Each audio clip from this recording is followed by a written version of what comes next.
Hello மக்களே, துபாயில் தோசை மாவோட ரேட் எவ்வளோன்னு தெரியுமாங்க? அதனால் நம்ம தோசை மாவு வாங்கி இன்றைக்கி தோசை விட்டு சாப்பிட போகிறோம். ஃபஸ்ட்டு டேட்டெல்லாம் செக் பண்ணிட்டோம், எக்ஸ்பிரி டேட்லாம் கரெக்டாக இருக்கான்னு.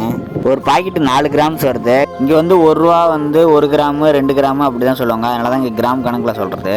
நம்ம ஊர் ரேட்டுக்கு வந்து 100 ரூபா வருது ஒரு பாக்கெட்டோட ரேட்டு. அதுக்கப்புறம் அடுப்பை பற்ற வச்சு வடை சட்டி மேலே வச்சு தேவையான அளவுக்கு எண்ணெய் ஊற்றி, இது மாவு வந்து கொஞ்சமாக தண்ணி கலந்தால் போதுங்க, அதிகமாக தண்ணி கலக்க தேவையில்ல, கொஞ்சமாக கலக்கிற மாதிரி தான் இருக்கும். அதுக்கப்புறம் தண்ணி கலந்துட்டு மாவு அள்ளி தோசைக்கல்ல ஊற்றிட்டு வெந்திரிச்சாலேன்னு பார்க்கறதுக்கோசரம் தோசை திருப்பியில் அப்படியே லைட்டாக கொஞ்சம் கொஞ்சமாக எடுத்துடனா, அப்படின்னா தான் தெரியும் வெந்திரிச்சாலேன்னு. அதுக்கப்புறம் வெந்ததுக்கப்புறம் திருப்பி போட்டால் தோசை ரெடி.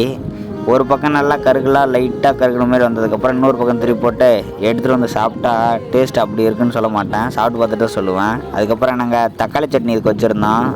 அதுக்கப்புறம் லைட்டாக தோசை பிச்சு தக்காளி சட்னியில் நல்லா தொட்டுட்டு வாயில் எடுத்து வச்சு சாப்பிட்டு பார்த்தா டேஸ்ட்டு சும்மா அப்படி இருக்குது, நல்லா இருக்குங்க. உண்மையாலுமே நம்ம ஊரில் சாப்பிட்டாலும் நல்லா தான் இருக்கும்.